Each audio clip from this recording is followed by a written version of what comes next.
Hello everybody, I'm Butch Stearns and welcome back to CMS Connected, the web content management industry's only news commentary show. Time now for our vendor spotlight segment, and for that segment, as always, we bring in Martyn from Falcon-Software. Hello Amy. Hi Butch, how are you? I'm excellent, how are you? I'm great, thanks. All right, so in our spotlight segment here, Amy, today we're going to be reviewing Telerik Sitefinity. So let me tell a little bit about the company without stealing your thunder. Sitefinity is a content management and customer analytics platform developed by Telerik with more than 130,000 customers from 60,000 organizations in 94 countries. Some of their customers include NASA, Chevron, Expedia, PepsiCo, Panasonic, and Roche.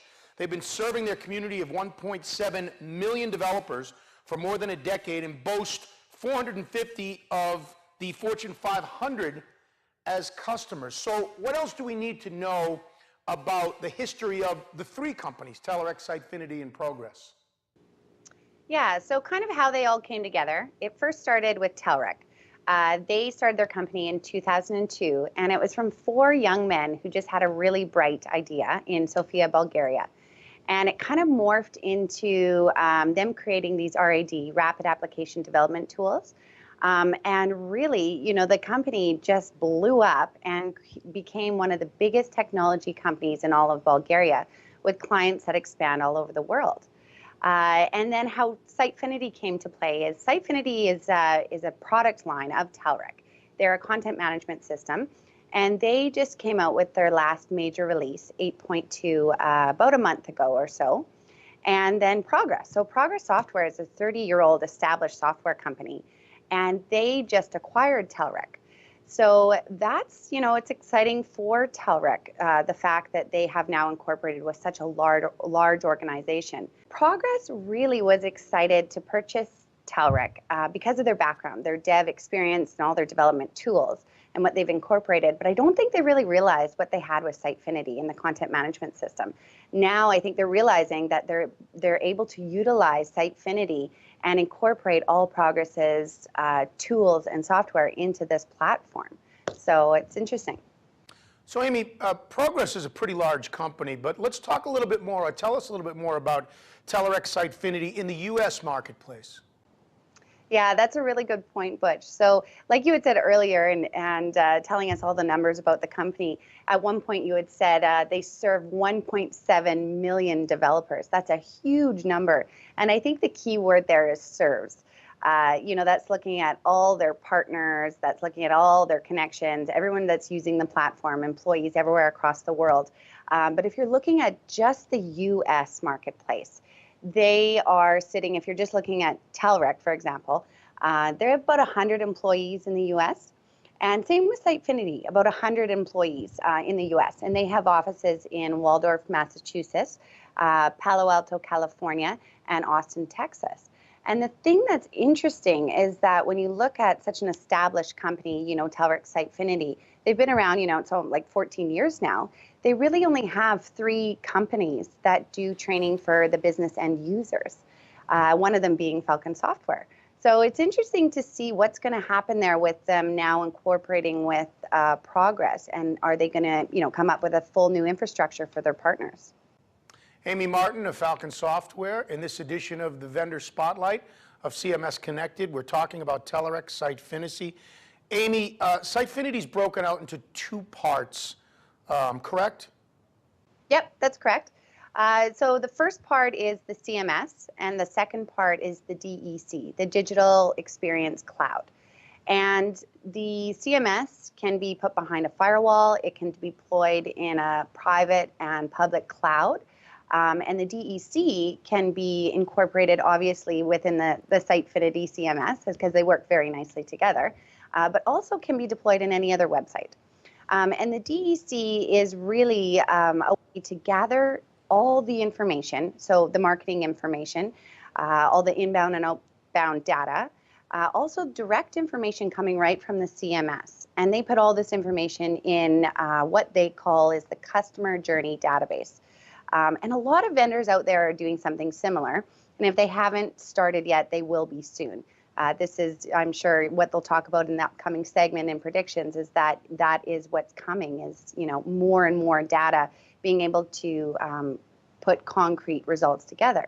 So, but I think the way Sitefinity is doing this different than the other big guys out there right now is they're using reverse engineering. So what that means is the marketer doesn't have to have their personas perfected and their content strategy in place before they begin. They can just turn it on. They turn it on, they start gathering data, and then they can make predictions and assumptions from those concrete results. And it takes out a lot of the guesswork.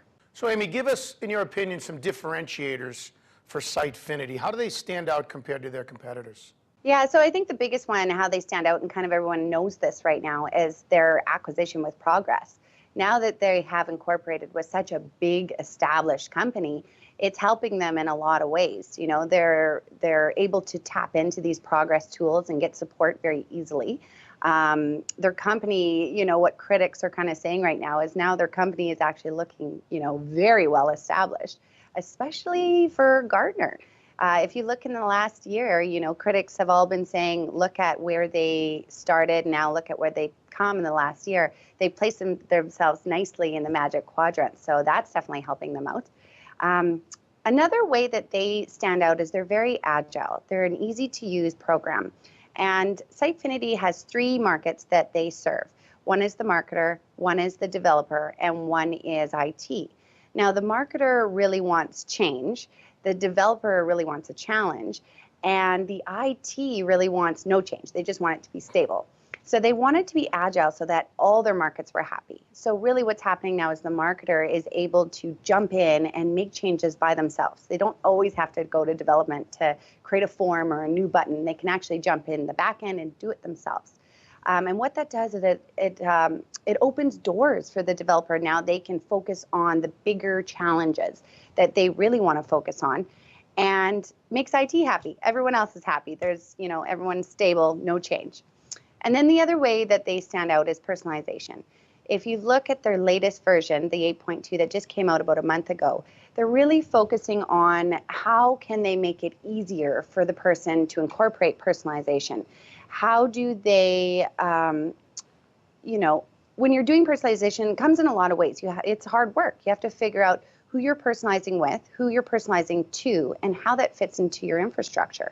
So they've put in some new widgets, some new drop downs, preview mode, and kind of some new analytics to really help with personalization, make that a lot easier. So Amy, let's talk about some of the biggest challenges that Sitefinity is facing right now. Yeah, number one is to get their name out there. They've just been purchased by Falcon-Software not too long ago, but a year ago. And so that's one of their biggest challenges. They want to tell everyone about the acquisition, but also the changes that are going to be happening. Number two is to really, you know, stay ahead of transition that is happening in the industry. If you look at where they're at right now, IT and development used to dominate this industry. And now marketers are getting much bigger budgets to have, you know, more say, make more decisions, and assess solutions. So they need to try to stay ahead of that curve, but not leave the developer behind. And then the last one is they are struggling with, you know, this marketing appetite. All marketers and all their, you know, partners and all the customers they're dealing with, they all want all the marketing toys. And I totally understand about this because everything is just so shiny and new and you want to get in there and you're going to have ROI. But if you don't have the resources and the manpower and the things in place to actually get results, there's no point.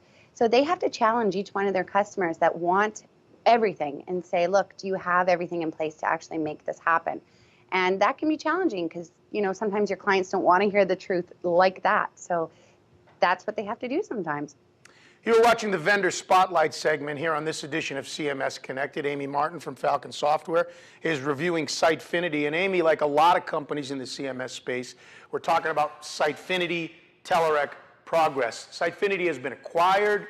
And so when it comes to partners, talk about some of the concerns they might have, or said a little differently, you know, you've been researching this company, you've been talking to people in the industry. I'm sure partners are saying, well, how's this product, how's their solution going to be affected? Should partners be concerned? Yes, and that is a concern right now. You know, people in the industry are talking about that. So what that's doing is that's making Progress and Telerik, you know, they're in conversations right now as we speak, trying to figure out what they're going to do. Everyone that's gone through an acquisition knows that change normally does happen. So, and Sitefinity realizes that the partners that they have in place are great partners. They want to continue that support and even better that support. But then if you look at the Progress side, they really know what they're doing when it comes to partners. They have a rich partner history. They are able to enable their partners even better. So I think change is definitely going to be happening, but I really hope it's just for the better. And finally, let's finish up with a couple of questions, Amy. Progress is more of a Java background, and Telerik is more of a .NET background. So how are they going to bridge the gap between the two development worlds now? Yeah, in the past, that really has been the way. It's been kind of separated like that.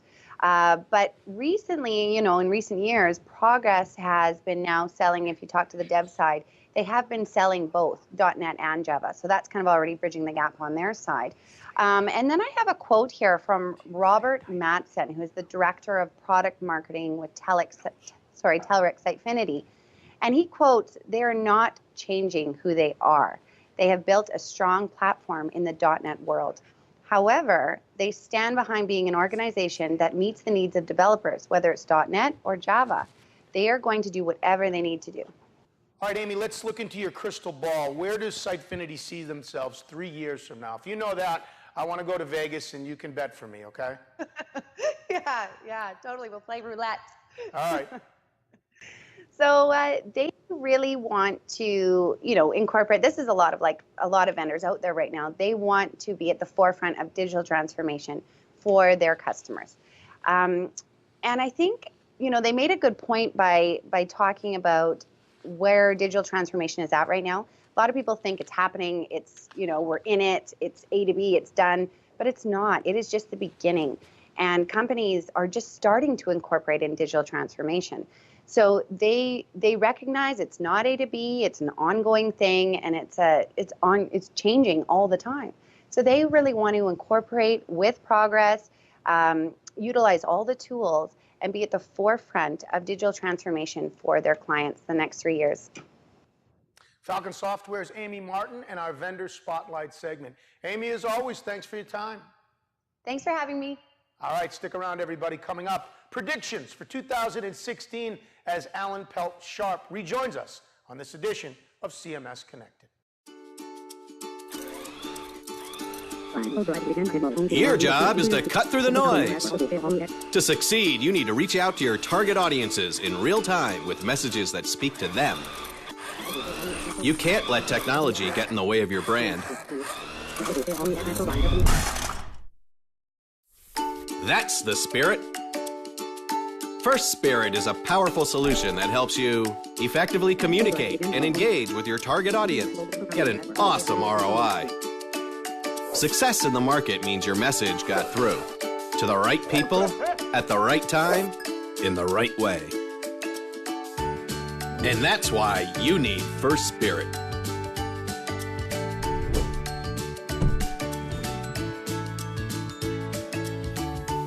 Get started with digital marketing. Visit www.espirit.com now.